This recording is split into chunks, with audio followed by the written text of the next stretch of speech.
Hey everyone, I'm Ian McCarthy, and today I'd like to talk to you about the importance of making decisions on the basis of that which you actually experience, as opposed to that which you think should happen, given scientific research.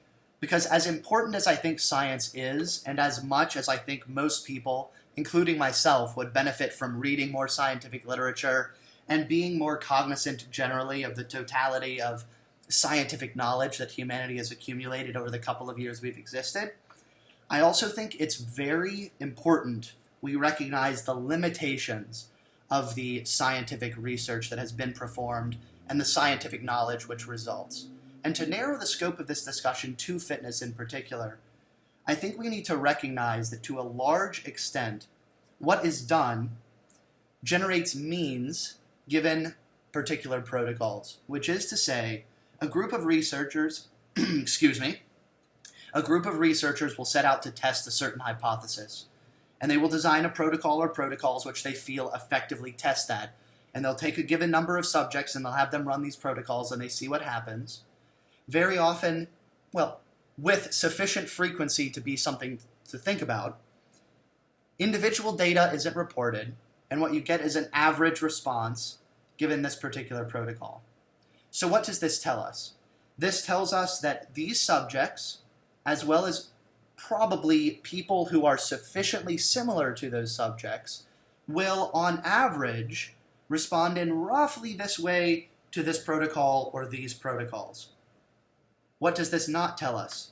This doesn't tell us that every single human being will respond in exactly the same way to this exact protocol. Oh, and by the way, this protocol and this one that's, similar but not identical, let alone that which you are actually doing.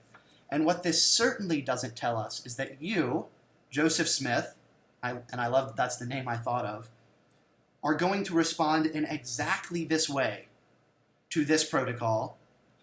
And if you do this, exactly this should, but really, that isn't even a sufficiently strong statement.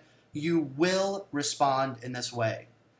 So as much as I think that scientific evidence, and I'm really not thinking in terms of individual studies, I'm thinking the collection of scientific knowledge we have on relevant topics, is the best place to start as someone without personal experience in the arena of gaining muscle, losing body fat, getting stronger, etc.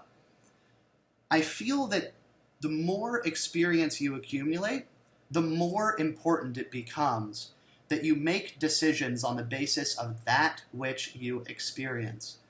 Because in a narrow, practical sense, if your best interpretation or understanding of the research is you do X, Y happens, and you want Y, so you do X, but you get Z, and you don't want Z, but you do B, and you get Y, it doesn't matter that the science says that what is happening shouldn't be happening, or that this change that you've made that works shouldn't work.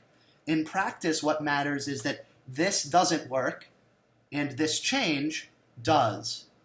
And that should be your primary determinant of your decisions, quite simply because it is that approach, that general philosophy, which works. Thank you so much for your time. If you found this video valuable, please like it. Comment below if you have any comments or questions on this topic or others. You want to ask me about, I was going to say politics. Probably don't ask me about politics. Probably ask me about fitness. Share this video with someone who you think might benefit from it. And I will see you soon. Thanks for your time, guys. Lots of love.